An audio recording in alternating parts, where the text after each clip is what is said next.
Yeah, so everybody, welcome back to Spearfactor. I have a friend of mine on the show today. He's a unique character. He's everything that, living the life, should be. Welcome to the show, Booth.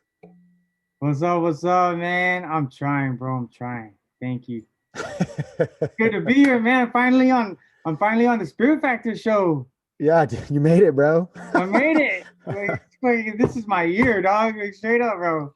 Well, let's get hey, let's jump right into that. First of all, like introduce yourself, I guess, like your background and all that, and then we'll get into your 2021 year. Uh, Booth, Spirit Guns. I just started building like last year, but super confident in my shit and my stuff. I'm gonna mute that out. But No, it's anyway, all good. It's all good, dude. I'm from Guam. I come from a family of fishermen, both sides, uncles, aunties, fish galore since we were kids, skipping elementary to fish. Man, this is back then, man. Like all out. Came out to California in '99, and then no fishing, and then went back 2006, back to fishing. Left again, no fishing.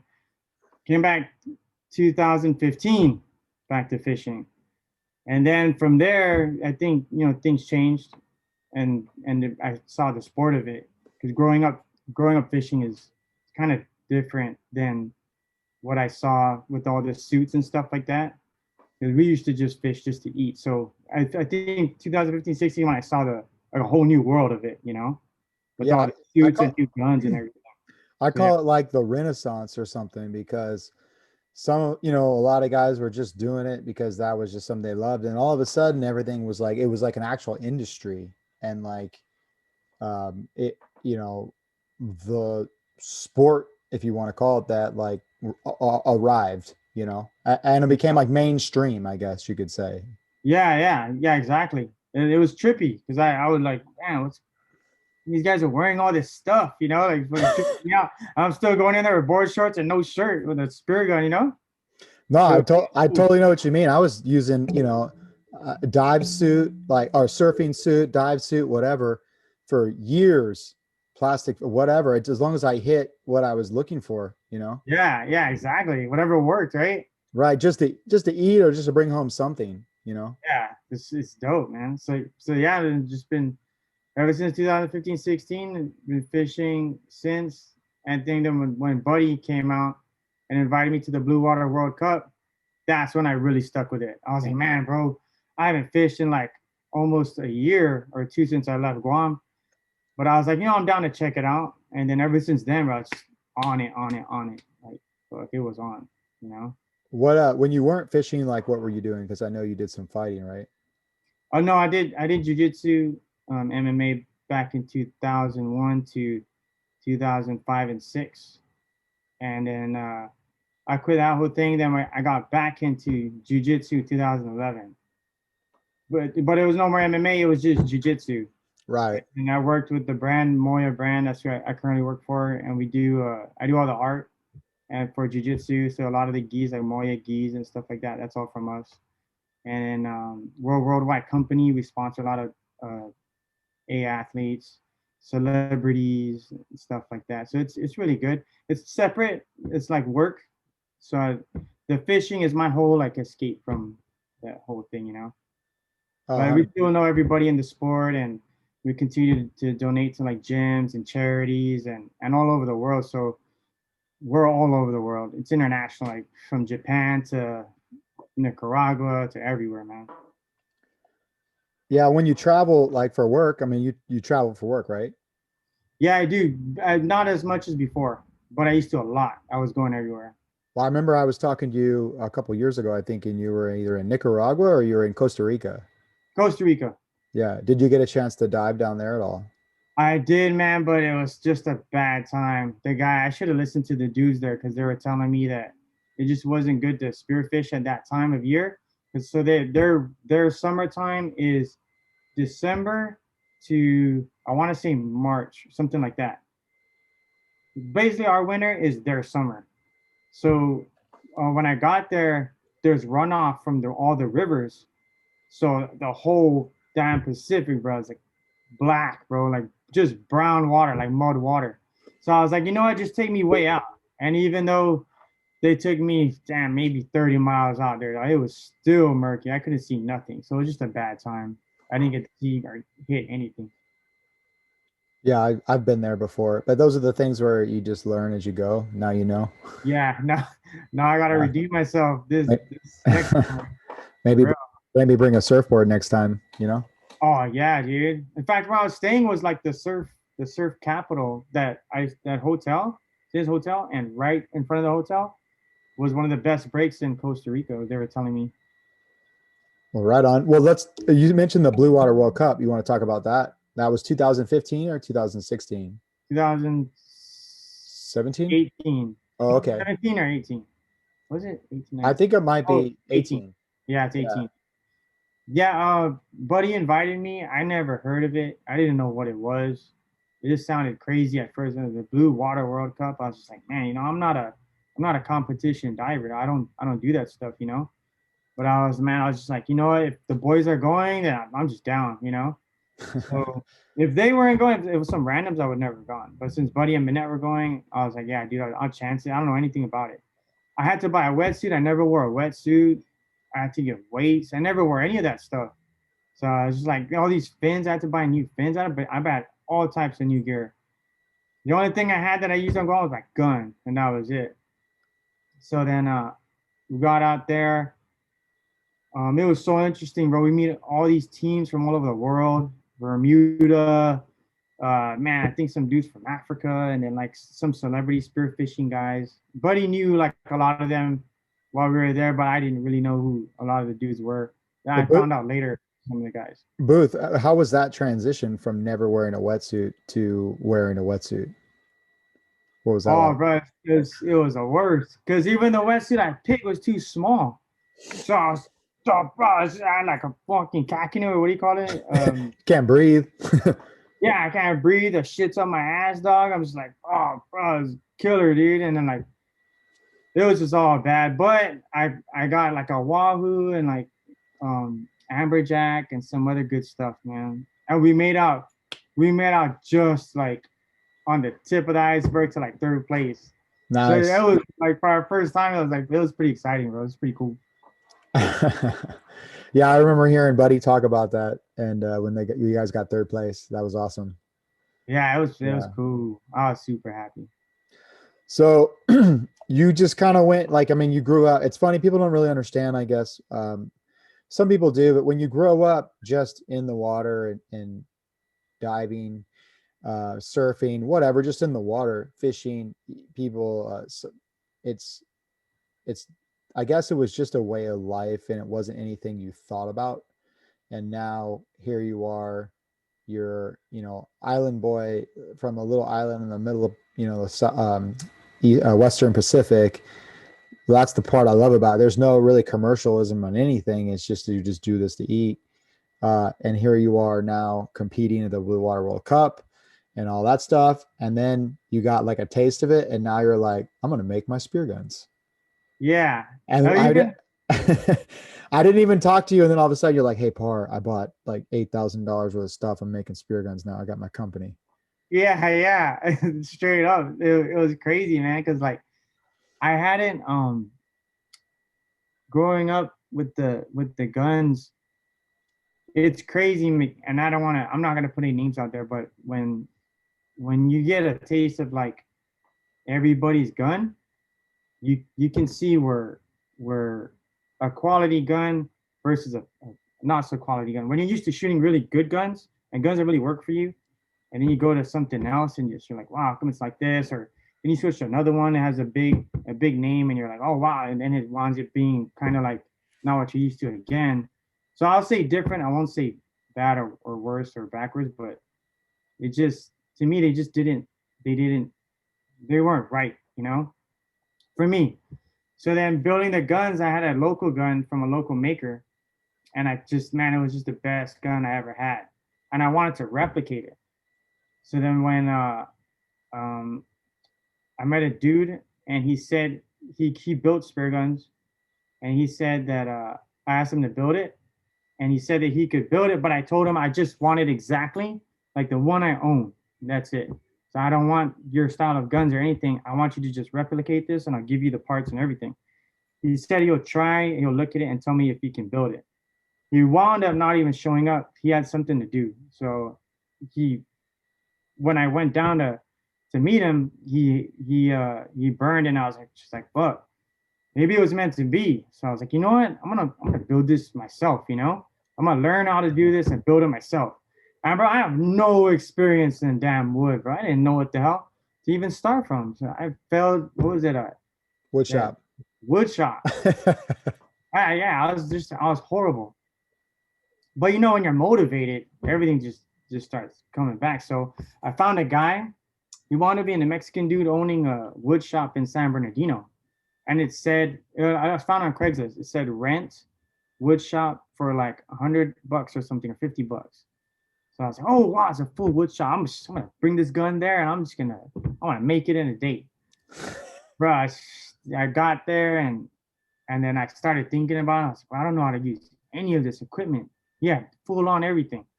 And I told him, hey man, you think you can help me out and help me make something? And then he's like, yeah, have you ever used this stuff? I said, no, I never use any of this stuff. I don't even know what this shit's called. And he's like, okay. He goes, what do you want to build? And I took out the gun and I showed him, said, man, I want to build this. And he looks at it and he's like, he's smelling it. And he does like scratching at it. He's looking. He's like, hey, this is the wood for the boats. And I was like, yeah, it's teak wood. And he's like, yeah. He's like, you want to build this? And I was like, yeah. He goes, okay, let's go do this. And he asked me, we built it. I told him, we call him Uncle Bill back in Guam. He's like, and that's when I got to really learn how he was asking all kinds of crazy questions I didn't know. He would point at parts of the gun and he'll be like, hey, why did he do this? Why did he do that? He did this for a reason. We have to do it like this, really technical things that I didn't understand. And then details that he saw that only a woodworker would see that we wouldn't see, that I would never have seen. And I had the gun the whole time. So then in one day we made a gun, a full-on functional gun. It was all crooked, it was fucked up, but it worked. Like it actually worked. So I was like, wow, this is crazy. So then in time, I started learning how wood works and bends and everything. And then maybe 3 months of hardcore going there, bro, like just nonstop. I finally made a good gun. And since I already knew the issues with other guns and the current gun I had that I wanted to fix, I wound up fixing all those issues. And now they shoot perfectly for the way I like them to shoot. And now I got a great gun, I think. Sales have been good.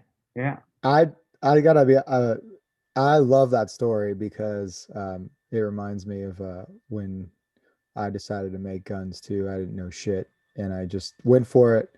And you're like, well, there goes my gun. Like, Yeah. thank God for epoxy. But yeah, man, that's awesome. I remember when I was first made a gun, like might have been 20 years ago now. My buddy was like, dude, all you need is a straight track and a heavy ass gun because that thing will shoot straight as long as it doesn't kick or whatever. Is like just put a straight track. And then the more you get into it, I realize it's a little bit more complicated than that. Like a Yeah. lot. Like for what you want. Um, awesome, dude. So the name of your company is Booth Spear Guns, right? Yeah. We're thinking about all types of names, man. My dad was trying to come up with names. Everybody was trying to come up with names. We had all these Chamorro names in Guam. And then I was just like, man, I don't think anybody's gonna know what this means. Like, so I was just like, let's just call it Booth Spear Guns. I'm tired of thinking about a name. And that was it. Well, that works, I think. And then, so you said sales been good? Yeah, man. A lot of the locals have been supporting it, and all of my majority of all my sales have been in Guam, dog. So I've been sending the guns to Guam like crazy. Nice. How do they, are you getting good feedback from the guys down there? Yeah, it's pretty cool. Um, let's talk about your year because you've been messaging me like, hey, Par, come on down. Your year, you've had a pretty exciting year. You want to share with that with us? Yeah, so my first marlin this year, my first tuna Thanks to my boy right there. Hey, that's my boy. And then my first man, what else was my first? Yeah, that's about it. But like that's pretty much the year. But I've been after that Marlin, man. I was after that Marlin since 2016, before I left Guam. Tell us the story about the Marlin though, where you were, how it went down, the biz, the whole story that you told us. Like, I guess the article you actually wrote for Spearing Magazine was in it about the story of the Marlin, correct? Yeah. So that that day we got out there, it was April. It was Good Friday, and the day started just bad, man. Bro, everything was just bad. Lost the weight belt. We forgot something else, and then I wasn't feeling too good or something like that.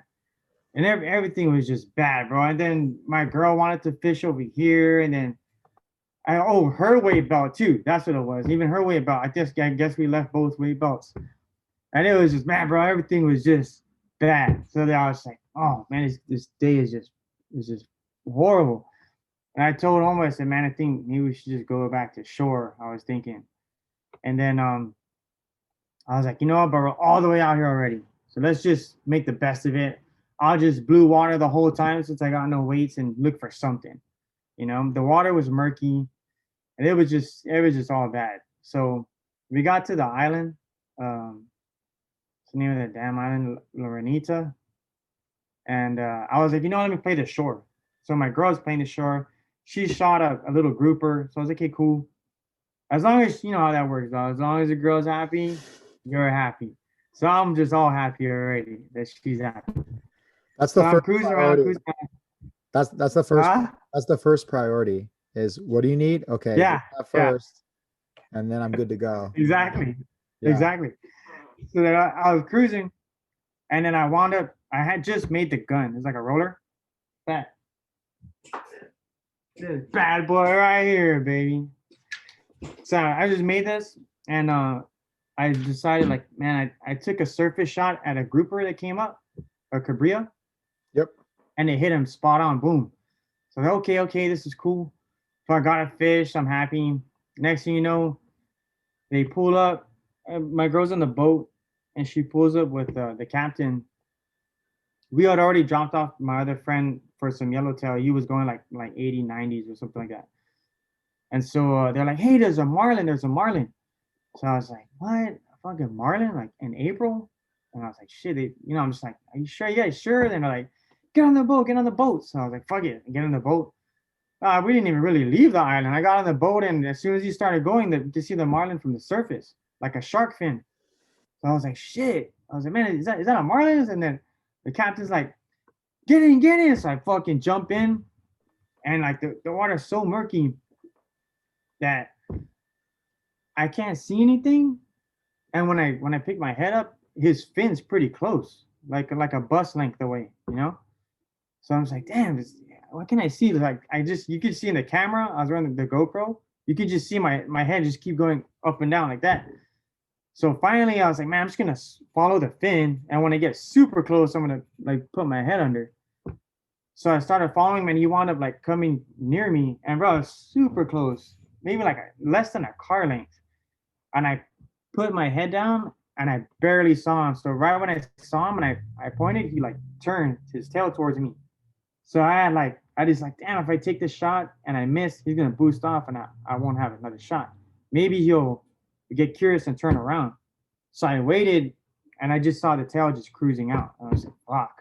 But even seeing him underwater, bro, I was like, oh, this dude's big. So like I was like, but I wasn't. I was like, man, I just missed my chance to get on the boat. And I was like, dude, they're like, oh, what happened? What happened? I was like, man, I couldn't get a shot. They're like, what? They're all like tripping out. But I'm just honestly, I was just over it, bro. I was just like, man, what else can add to what happened today? It's all messed up. Oh yeah, I know how those days go. Yeah. So I wasn't even bummed out. I was like, well, next time, like, yeah, fuck it. Just drop me back to the island. So they drop me back to the island. I'm cruising again. Next thing you know, they come back again, bro. Maybe like 15 minutes. Hey, we spotted the marlin. Spotted the marlin. And I was like, what? Like, there's no way. So I get on the boat. Boom. We head back out there. Bro, the water is just flat. Like flat as flat can be. You can see for miles just anything that's on top of the surface. So we head out there, and the captain's looking around. I'm looking around, and he's like, "Hey, mira, mira." So I look, and then like you can see the fin from like a distance. So I was like, "Oh, is that it?" Oh, he's like yelling in Spanish, and he's like, get in." And I was like, "Wait, it's kind of far." I'm telling him. He's like, "No, no, get in." So I jump in, and then, bro, the thing is headed straight for me like a shark. Dog. You just see the fin just coming and coming.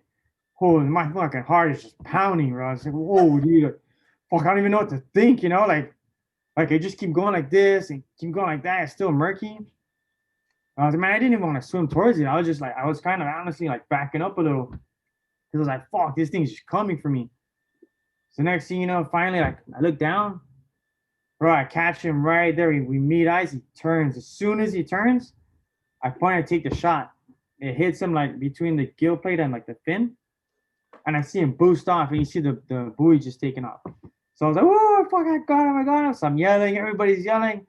I get back on the boat, and we're just following. Obviously, we're just following the buoy go around the whole time, maybe for like 15, 20 minutes. So the captain was like, "Hey, let's go. We're gonna get Chuchin, my boy Chuchin. He owns Spiros in La Paz, who was diving for yellowtail." So it's all right. So we left the buoy, and we went looking for Chuchin. We picked up Chuchin, and then we came back. And then we came back, and there it is. The buoy's still there, like fucking cruising around. So we get down. We're starting to chase him. I'm holding on to the buoy and trying to like drag it down, which was I'll never do again. I shouldn't have done that. But then you take a chance of like it breaking off, you know? Ripping it out. Yeah, too much Yeah. pressure. Yeah. So like, but I just had to get the feel, you know? I was like yelling at everything. You're So having it your was, moment. You're having your moment, man. yeah, bro. She is super, super excited. So get back on the boat, and then we're just following it. And the captain's like, "Look, the buoy's slowing down, and he's going down." So he's like, "You better take the second shot, before he gets way to the bottom, and it's gonna be hard to drag him up." So chooching, we jump in again. I start taking the line, and I'm following the line like really lightly. I'm just going down. Oh man, I see the tail already. I'm just my heart's just blasting, bro. And I'm just like, I get to it, and I'm like, wow, the thing is just huge, dude. And you know, in underwater, you're used to seeing fish, but you see something like that, you're just like, damn, it was scary, man. I didn't even want to get close. If he turns around, I'm just like super cautious. Chuchin comes in, takes a second shot. I'm like, boom. He's still going. I go up to him, I start holding onto his tail, and he's like swimming with me, and I'm holding on his tail. So I was like, fuck, I got my girlfriend's gun, and I took a third shot. The dude was still going, bro. I said, damn, this guy's like straight monster. Finally, he slowed down, grabbed him. I took the shot. The Chuchin took some video, dragged him to the boat. As soon as we got on the boat, man, fuck, I was just like, wow, this is unreal. Like, we got him, Like, it was just unreal. I was like, wow. Like, it took a little bit to sink in, like, damn, I finally hit this bad boy. It's crazy, man. I remember you sent me that picture that day, and I was just like, oh wow. Like some people don't realize the opportunity. It's such a, going for those fish, it's really like once in a lifetime opportunity. And when you showed me that picture, because I had been talking to you like throughout your trip, Yeah. and or something like that, just on and off. And I remember sitting that picture, and I was like, somebody's gonna, like, I can't imagine how you feel right now. And then you're like, don't send this picture to anybody yet. I just got a whole thing I want to do. I'm like, okay, okay. But I showed my wife. I was like, look at this motherfucker. He just scored. And because I think you was that the trip you invited me to come down on or something. Bro, that was a trip. I told you, like, I know. calm down, bro. I got you. That was it. Like, bro, you didn't have to do nothing. Like, straight up, just a boat. That was it. And even that was small, So I was like, man, you would have had a good time for sure. Yeah, it's always, yeah, it's funny. I'll say one thing though, and we'll get into the other story with your year too, the bluefin. It's there is maybe as you get older or whatever it is, and you've done a lot of stuff, so it's not really like that big of, I mean, I guess it always is a big deal, but to see when you remember when you got your first of something, and Yeah. you see your friends do it, and it's like dude, you're so stoked for that. Everybody has their moment, you know. And it was like you were having your moment, and it was like, bro, fucking have your moment, enjoy it, you know. What a Yeah, cool thing. um well, and then I mean, that was pretty incredible. And then you wrote the article for the magazine. um yeah, and I remember all the boys in Guam were messaging, like they were all excited too. I was like, wow, bro. yeah, uh man, I was super happy. well, Same, what about, I know you've been looking for that fish for a while though. I mean, well, all over the world. what was crazy was ever since 2016 when I got a chance when I went with buddy to the Blue Water World Cup, I was just looking hard. And every trip I took after that to the same area, I just went hard looking for that fish. Hard and hard and hard, man. Like you have no idea. Like 8 hours, man. Sometimes I'd spend I tell the captains 8 hours, we need marlin. Put me anywhere, anywhere. And you're talking solo dives. I'm desperate, bro. I'm fucking setting up my own backup shots. I just want that fish so bad. I was going hard. And then it's crazy because the restaurant owner, one of the restaurant owners in La Ventana, was showing me, and they just caught a marlin like the week or two before they shot one, and he was telling me the thing was so huge they couldn't kill it. For it took like 2 hours or something. It was like a 600 pounder, and then during the week I was there, maybe I think the day before I left, but during the same week, the dude from that went on the charter with what's his name, Tim Hatler. Papas, yeah, he went on Yeah. their charter and he hit like some 400 pounder. So everybody's hitting it around me, man. And then that same trip, I saw one in the distance, but he was on his way. He like stopped, he looked at me, and then he just kept going. And I was like, fuck. And from a distance, that dude was huge, bro, and going fast. So I was just like, wow, bro, that's pretty crazy, you know? One thing that's good about the murky water is, you know, growing up here in Southern California, is the fish come in closer. You know, you get closer shots, like in Guam or in the tropics where you got like, you know, 100 feet of visibility. They know you're there. Yeah, And yeah. yeah, so that's one nice thing about that murk, you know. Yeah, it is nice, but it's kind of scaring me sometimes, man, when I wasn't used to it, because you don't know what's coming out of the murk. Fucking merman or a damn fucking, fucking something crazy. No, yeah, I'm right there with you, man. Like I've been diving my whole life and I'm still chicken shit every now and then. Like you just get that heebie-jeebie feeling. It's like, yeah. Bro, like serious. And I had to get used to it in Mexico, man, because the when they would guide, I learned a lot from those captains over there. They would guide you with a buoy sometimes. If it's really murky, they have a spot. They drop it, they drop the buoy, and you follow the line down. But Yep. there's so many times where I'm following the line and I just don't see nothing. Nothing. Like you're just going there, just straight cloud. You're like, oh, whoa, like just you're like, oh, you're just tripping out. And when I get down to the bottom and it finally clears, like, damn, what a relief. You just don't know what you're gonna run into. So it's pretty crazy. That's a technique that I use too, for diving and murk. And I used it at work. You know, I learned it at work when we were diving on shapes and things like that on the bottom, and you can't see anything until you can almost swim into the bottom. But Yeah. there's a wreck like offshore, and it's about 50 feet deep, but it's like sometimes you get like 3 feet of visibility. So you don't have time to go down and try to find the thing. You just drop a float on it and you just Yeah. go down that float and follow it down. Yeah, yeah, Yeah, exactly like that. And it's cool, huh? Like you right to the target. it's different. I like, I mean, that's just what I've grown up with too. So it's not, that's normal to me. You're shooting at shapes, you know, so you get to, and you also learn like you really got to move slow, or at least have your gun almost pulled back, because if it's out by the time you see the fish, he's already seen the gun and he's gone. Yeah, You know, so there's all kinds of little tricks that you can do for that stuff. And it's darker usually, so your eyes got to yeah, adjust. Yeah, there's all kinds of stuff. Let's get to the phone call when you called me. What was that? I don't know. What is it? What, a month ago, maybe 2 months ago? You called me. You're like, hey, I want to go for bluefin, and I'm gonna go for bluefin. I rented this boat. It's, you know, this amount or whatever, whatever, whatever. Pay whatever you want, Brett. I want you to come and document or film me or whatever. Just be there with me when we shoot this bluefin, when I should go for this bluefin. And I was Yeah. thinking like, number one, I have a boat and you don't need to pay that much. Like, I Yeah. got you. I got you. But number two, I was like, bro, bluefin are so, from one day to the next, they're so weird and every day. And it's like, you know what?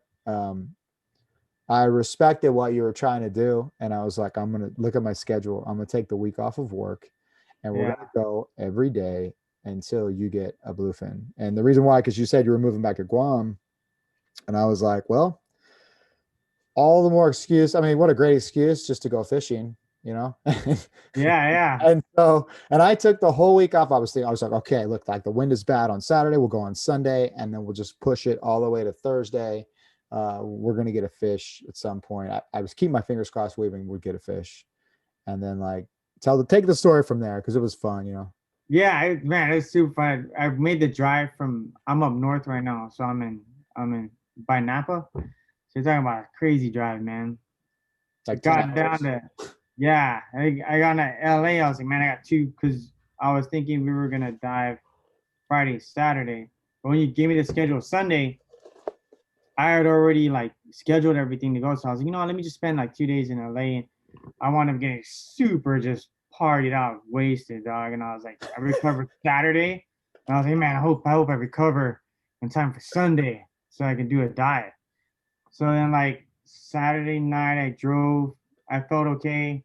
Spent the night in the truck at the dock Yeah. and woke up that morning and then you said the hitch. Yeah. So I'll fill this. So I woke up about 4, got to the boat, went to lower it on the trailer, and the trailer jack was seized up, and then it stripped like always. It was just done for, and it was like 4:30 in the morning. I was remember like about ready to cry, like this can't be happening because, like most people, I mean. I'm still like a little kid. Like if there's a big swell or if like we're going fishing, I can't sleep because the ocean always, for some reason, Gets you excited, bro, like pumped. yeah. And you You know? never know what is going to happen that day. Like still like a little kid to this day, Yeah. And I remember just like ready to cry. And I remember texting you guys, like, first of all, everybody got up early. Like I Yeah. didn't get up early either. And then the fucking boat is broken, or not the boat, the trailer. And I was like, all right, meet back at my house. We got to talk about some things. So we get back to the house, and then you're like, I was like, here's our 3 options. We can fix this thing when, West Marine or somebody opens up. I can try to buy it off, offer up somebody's up right now. I can swap it out and we can go back out in the afternoon. We can go for a shore dive and try to shoot a white sea bass, even though I think the viz is shitty, whatever.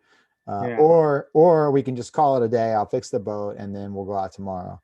And you're like, I gotta sleep, man. I don't care. I'll take a nap. Just let me know what you want to do. I'm just gonna take a nap. I gotta sleep. And I was like, all right, cool.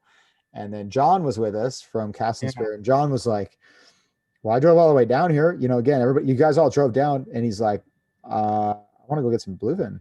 And I was like, all right. And we look at each other. We're like, okay. And then literally like fixed it.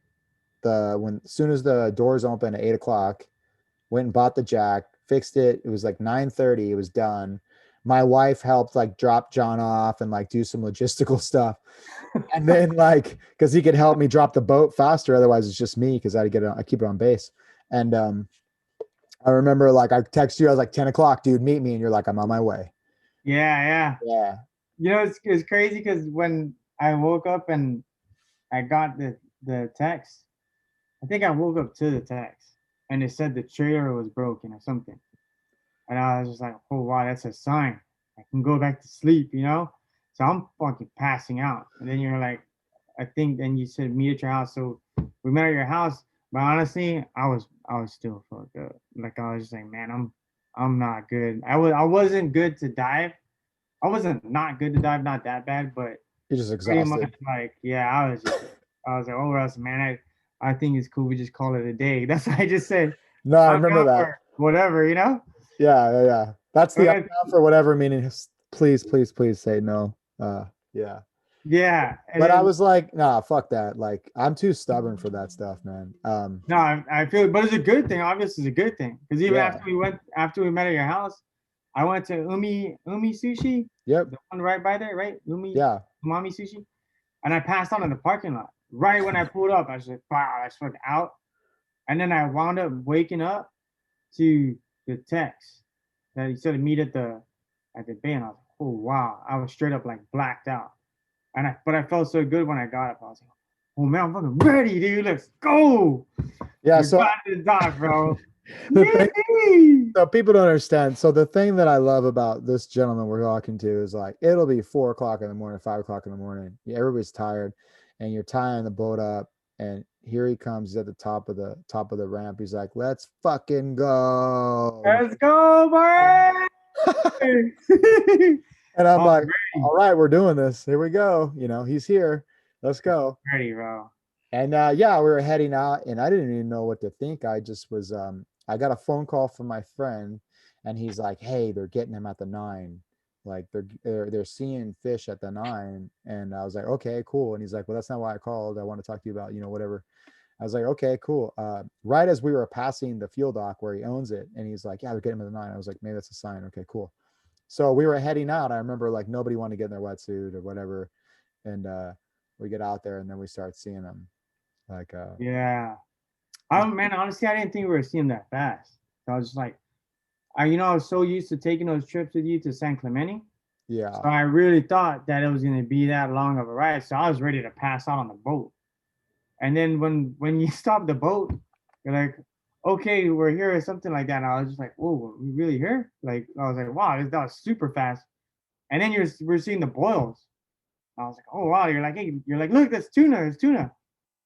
Then oh man, it just all I was like, oh dude, started getting on my, I got super excited. And I was like, man,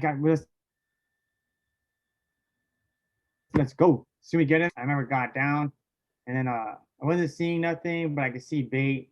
Was it was the second dive or was it the first dive we got there? no, I remember the first dive. It was the foamer was like 50 yards, 100 yards off the bow for like 5 minutes. While we were getting ready, and I Yeah, was just kind of laughing. I was like, I do the same thing every time. I was like, I'm so lazy. I don't want to. And then it's like, and that might be your one shot. yeah, And of course, it's right there. And then you got in, and like typical bluefin, it was like a light switch, like phew, gone. Just anchovies, scales, yeah. nothing. But I Oh could yeah, meet, yeah. yeah. And I was metering them though. I could see like, okay, there is a ton of volume of like bait and just fish in general. And even though they went down, they didn't like disappear completely. So I was like, get back in the boat. And then we just kind of motored around. We waited a little bit, right? Yeah. And then, yeah, go ahead. I'll let you tell the story. I It's your think story. I think that I got it maybe a second time or third time. I forgot how many times we got until I hit it, but it was really like maybe second or third, real quick. I remember like you were saying 25 feet, 30 feet, boom, I was hitting. So when I get down to 30 or 25, I was just gunning it. I'll go deep until it was black. I couldn't see nothing. And I'm like, man, I'm looking around, no bait fish, nothing. I see nothing. So every time I came up and I just wait for you, and then you were like 50 feet, 50. I was like, boom. So I shoot down again. I wasn't seeing nothing. Like it was black again. So I'm thinking maybe they're just going. So you know what? And I saw a boil nearby, pretty close to us. And I was like, man, hopefully they come this way. So I saw the bait. I could see the bait, and I'm like, man, since they're hitting the bait, let me just try and stay and swim with the bait. So I kept following the bait. I would just follow the bait, and I was like, you know what? There just became a whole bunch of bait. And I was like, man, you know what? Let me try and dive this. So I dove down, and then right when I was about to head back up, dude, all I could see from the side of mine, like, boom, like movement. So I like look, and there they are, dog, just passing me. They're like going and passing. I was like, oh wow, and they look huge underwater, and the one I got was only 50, right? But man, bro, they look big. So I was like, oh wow, so I get so excited, I start chasing after them, and that's where I fucked up, and they all start boosting off. So I was like, oh, so I stopped, and I just waited, and sure enough, they made a U-turn. And when they made a U-turn, they just came from every direction, bro. It just like almost felt like one of those Vortex. vortex. but they Yeah. were just coming and shooting in, but I could just see them everywhere. I was like, wow.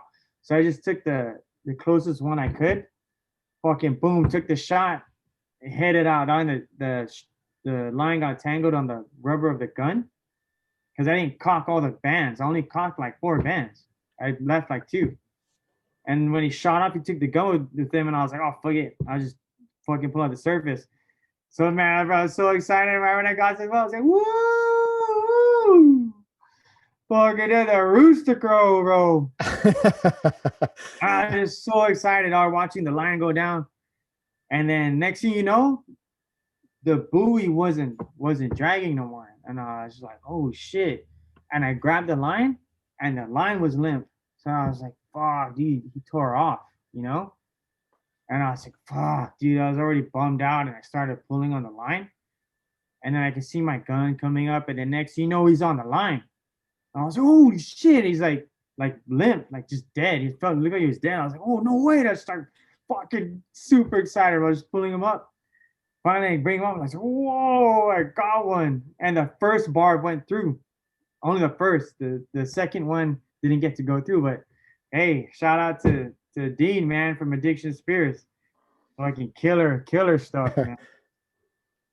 Yeah, it was super dope. Bro, I was so excited, man. Talk about like, man, I was just happy, dog. You have no idea. I'm pretty sure you know, but Did that fish? John was there. John took the second shot because I didn't. Yeah. With one barb, it was stuck really good. I knew we would have still landed it, but man, I just want to take no chances. I told John, hey, bro, take the fucking second shot. I don't care if you have a buoy or not, bro. Just take the second shot, you know? Yeah, because you know you had the reel. You had a reel. Yeah. Well, I mean, the thing is, you know, size, who cares? It's your fish. It's special. You don't want to miss that. Yeah, exactly. That's everybody knows that feeling of that pull and then the limp, and you're like, oh, yeah, worst feeling in the world. I was so scared, and when I saw that bad boy, I was just like, whoo-wee, when I was on the boat though, because it was like literally 10 minutes of being in the zone, and I was on the boat, and I was telling you, whatever, 50, and you dove down, and I remember it was funny because I think you had a flasher with you or something.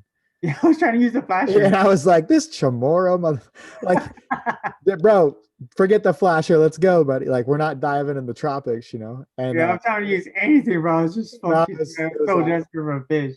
Bro, it was awesome. And then you came up, yelling, and I was like, are you kidding me? We've been here 10 minutes. And I think was that your second time going for tuna, or your third? Or that was the second time. The first time I went with you, you went to San Clemente, and remember they were like everywhere. Yeah. And every time we went to a boil, bro, there was like a boil over there. Go over there, and they'd be over here. And then we finally dove, and they were like passing right under us. Yep. Yeah. Stupid bluefin. Well, you got yours. We had a good day that day too. Remember we hit all the yellowtails. Yeah. And then it was funny because I remember you shot your fish, and you're like, I'm good. And you're just gonna. Like, no, bro, I didn't care if we didn't get anything for the rest of the week, honestly. Yeah, well, I was like, well, this bad boy. I was like, I guess I could go to work on Monday. I guess that was quick. I wasn't expecting that. Yeah, it is super sick.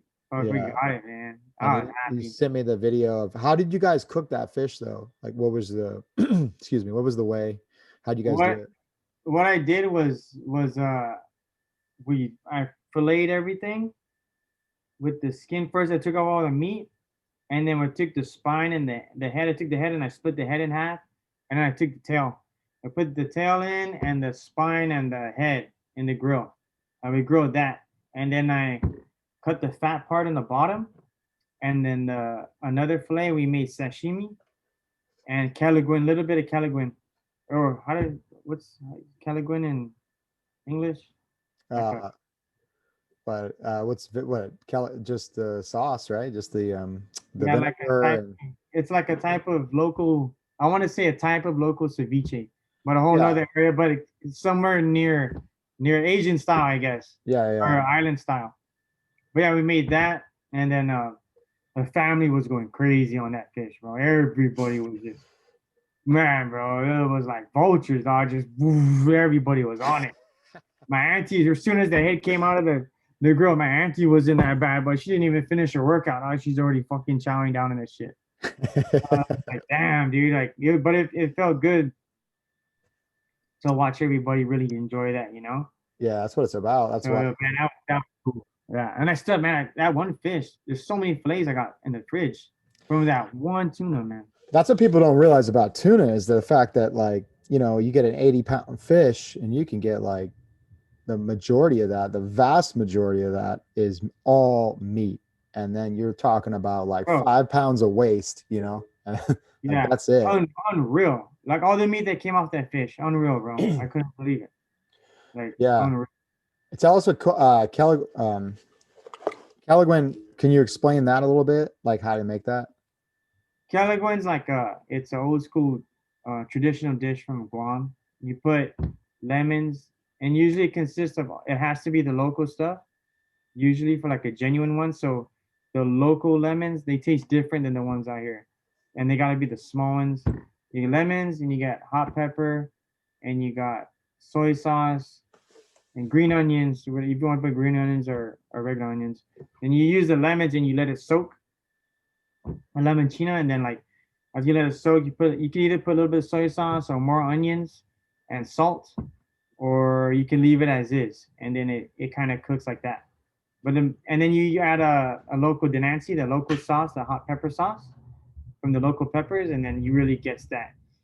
It gets that out, and it brings out the flavor of the fish really good with the lemon. So it cooks it, and you let it sit. And my best is I don't like to let it. I let it sit usually for at least 4 hours, so it really soaks in there in the fridge, and it's nice and cold with the onions. Ooh, bro, my mouth is already watering just thinking about that.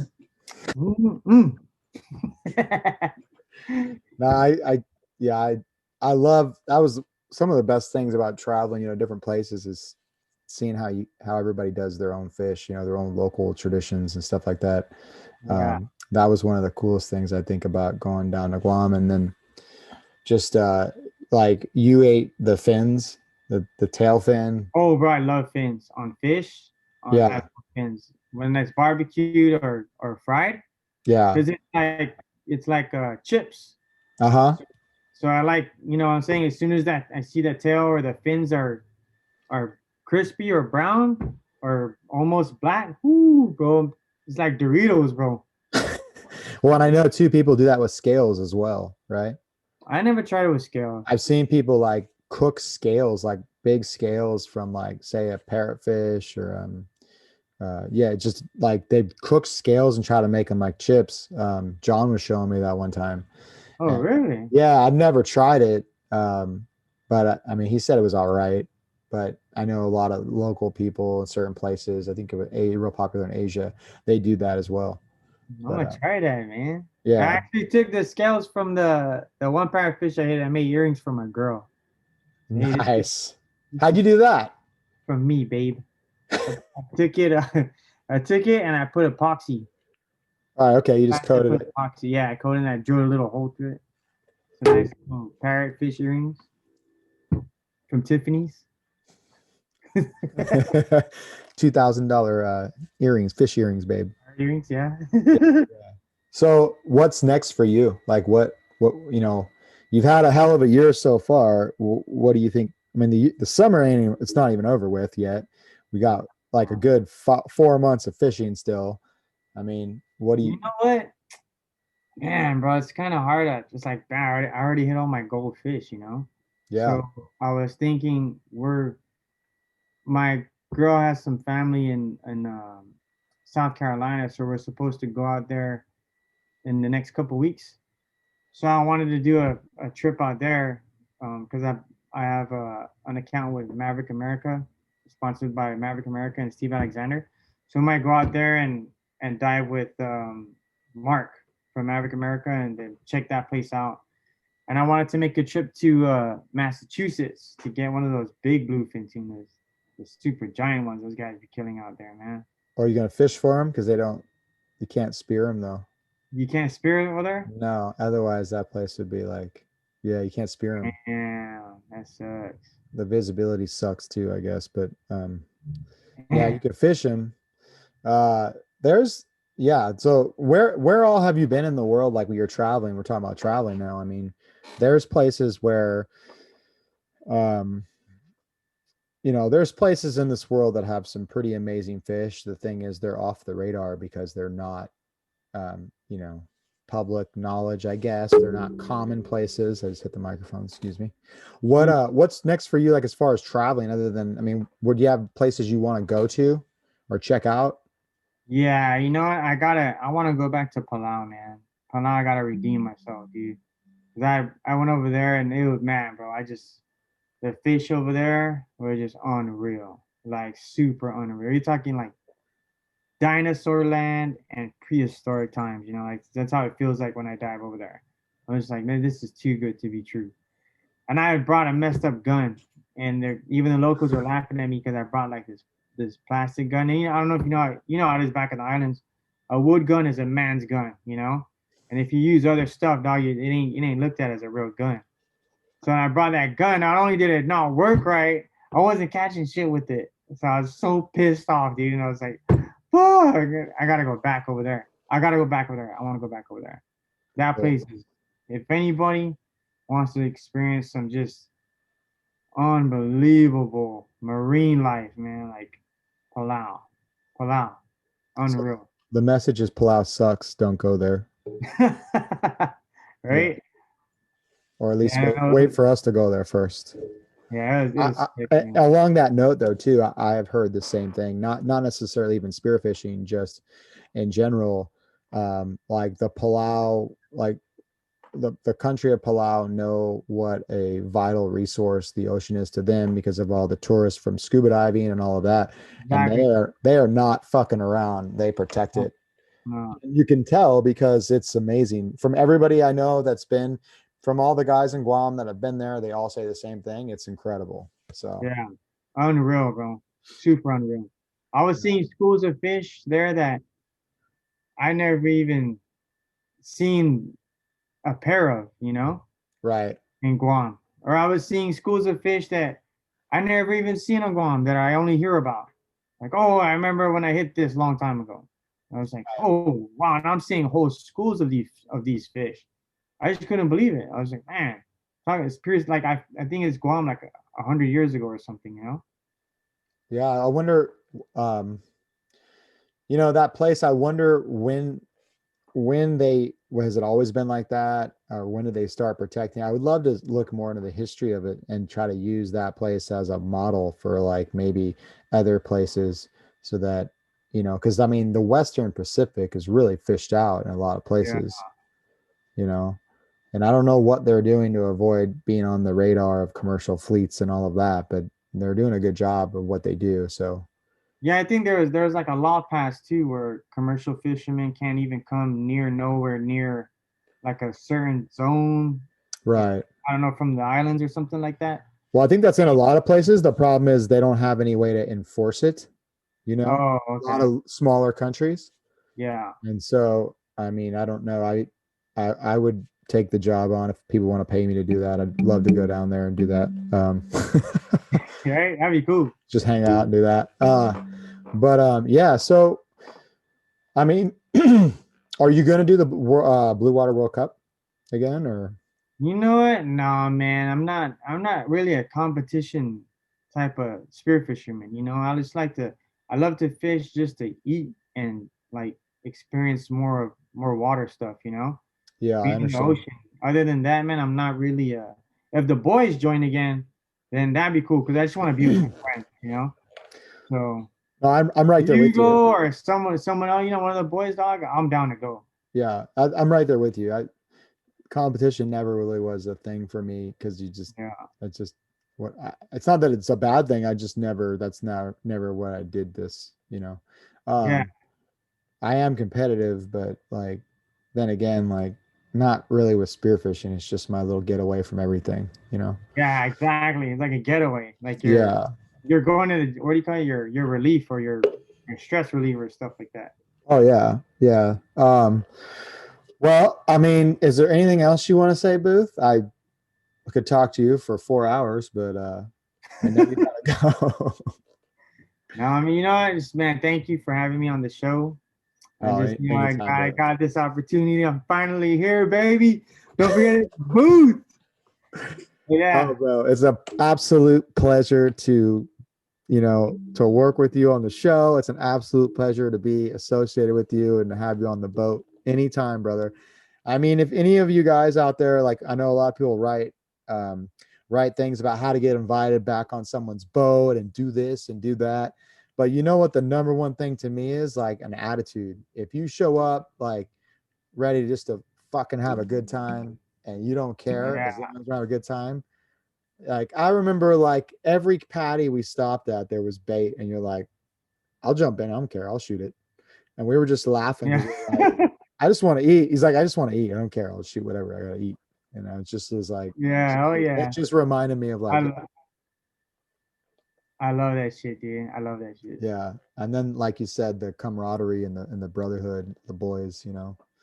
I mean, Yeah. yeah. So what's the name of you have a website or what's how do people get in contact with you?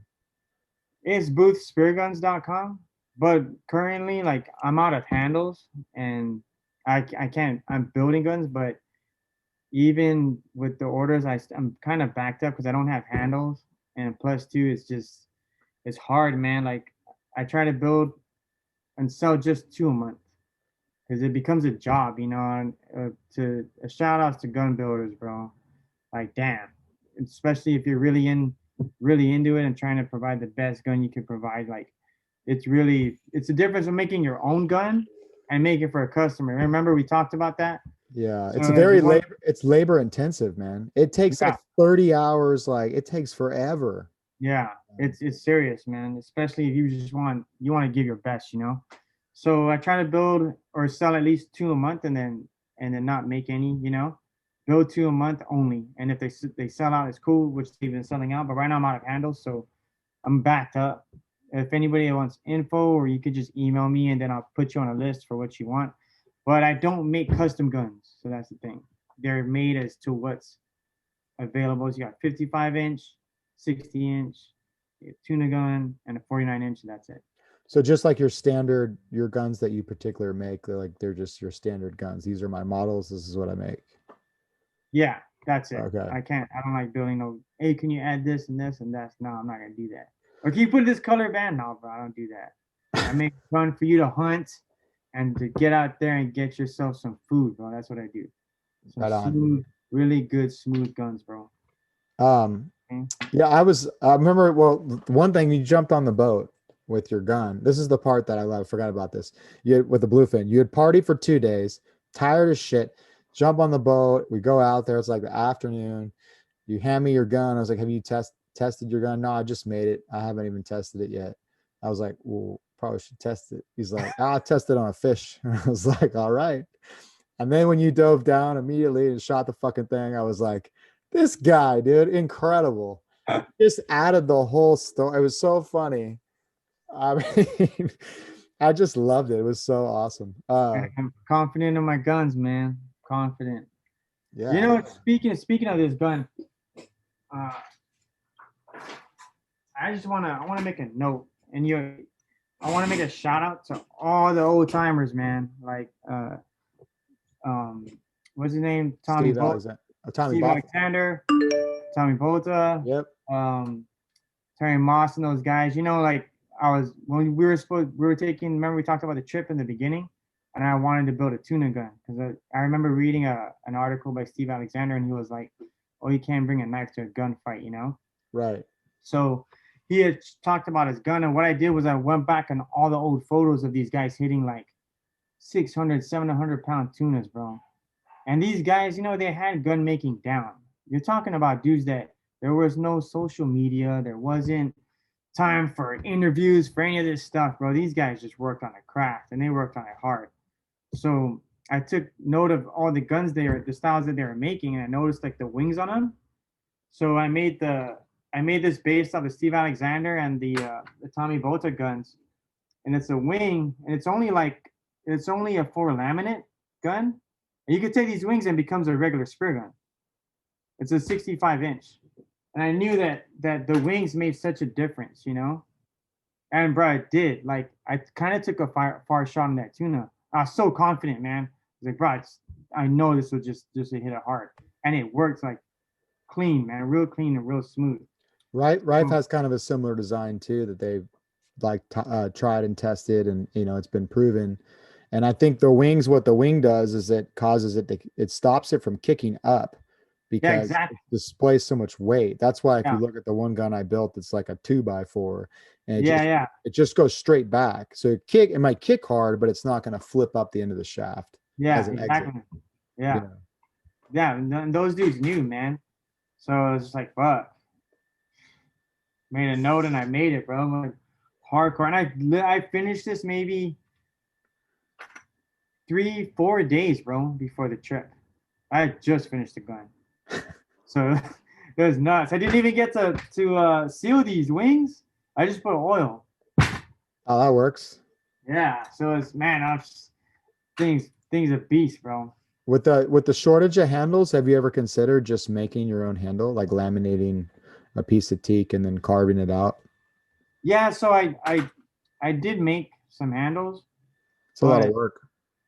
it is, but like the Steve Alexander handles, I've always used them, and they're legendary where I'm from in Guam, and Yeah, and I have them. they have a feel to them. I don't know if you ever held one of the Steve I Alexander. ha I have one on my gun that I made 20 years ago, and I still have it. And it has that curve to it. It's the arc is like perfect. So when you bring it up, everything is lined up and straight. Exactly. Yeah. Yeah. Yeah, I totally know what you mean because the AR handles are a little different. Their arc is different. So if you Yeah. bring it up, it doesn't necessarily mean you're shooting straight.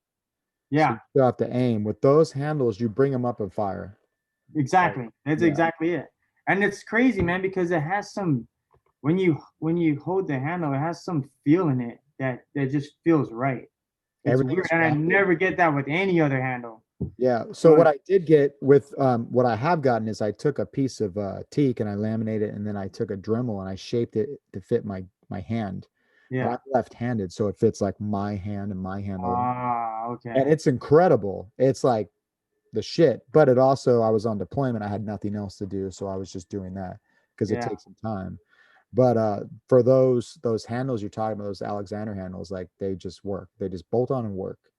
They're just dope, bro. Like I Yeah. never got the feeling of the same handle ever, dude. And it's crazy because every time I make somebody check out the gun, and the minute they grab the handle, they get the same. I get the same quote like every time. Like, man, this feels really good. There's something about it. I don't know what the dude. The dude was a genius, man. Straight up, the dude was a genius.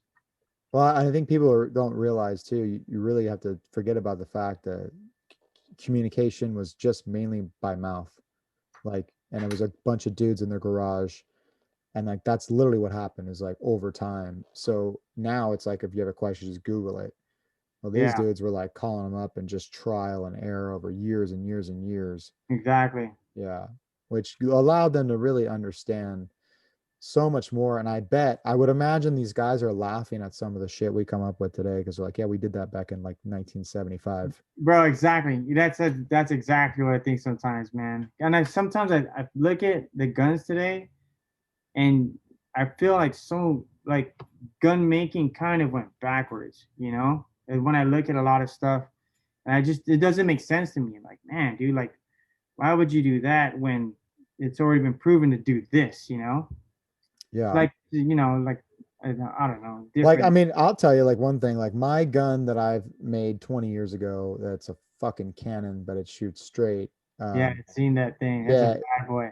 but there was no epoxy track. Like, well, you don't need an epoxy track. Just cut it out of the wood, epoxy it, Yeah, yeah, fire. So like things like that are, and now, I mean, I understand like people are doing calculations like 10% more sled and the last, and I yeah, get it, but like what you need and what you think you need is something totally different. And then also like people are creating an industry here that's built on selling shit. And it's not just built on selling stuff, it's built on selling stuff to such a small group of people. yeah, Like scuba diving has a 300% markup because they're yeah, selling scuba divers like you know, scuba diving is gigantic compared to spearfishing. So you're asking a company to stay in business making guns, and it's like they have to constantly reinvent themselves and try to separate themselves from everybody else. And a lot of the stuff they do, yes, absolutely, yeah, it's true. There is a performance to it, but the other side is some dude on an island in the middle of nowhere doesn't give a shit and he can slay anything. Just You know what I'm saying? Yeah. Just like pulling it up. Like there's dudes that are diving with anchor chain, you know, for a weight belt, and he's killing it. You know, Oh, bro. Yeah. I know, I know. Straight up. Yeah. So I just, everybody was like, "Oh, you have carbon fiber fins." I'm like, no, that sounds expensive. I just dive plastic fins. Yeah. Yeah. For real. Like, whatever. Even in the Blue Water World Cup, man, I think I brought some generic ass fins, dude. Like I don't even know what they were. I didn't use any of that stuff till after the cup. Yeah. But My wetsuit was like $50 on eBay, and like nice. the fins were like I got them down the street at I forgot where it was, man. But everything was just cheap as hell, dude.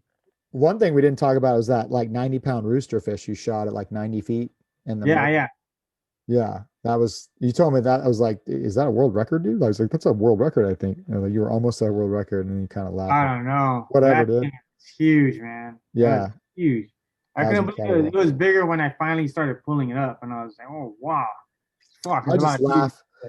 Yeah, I just laugh because it's like I train, I do all these stretches, I try to be able to hit like night, hit these depths, and it's like here this boy comes out hungover, just like crushing it, slaying. I was like, I can't compete. He's got the island in his blood. I can't compete with that. I can't compete with that. I should be in the north somewhere, like in the Arctic or like the Nordic area. This dude's down here just slaying fish right and left. I'm trying, man. I I'm trying. love it, bro. Thanks, man. Well, thank you, Phone Booth. Man, Booth Spear Guns. Check it out. What's your Instagram handle? Phone booth. Phone Phone booth. Booth. Phone Yeah. Booth. Right on. The And only phone booth, man. yeah, he's the man. Love Phone. this guy. I'm so excited that you got your fish, and I wish you nothing but the best, brother. Have a good one, man. YouTube part. Thank you, man. Thanks again. For Yeah, real. no problem. You did the work, so well done, Hey, sir. and hey, the captain always, it's the captain where they put you on fish. Yeah, everybody gets lucky some days too. So, Right on, all right, part. brother. Thanks, bro. Yeah, later, phone. Later, Shoot, bro. bro. All right, buddy. Bye.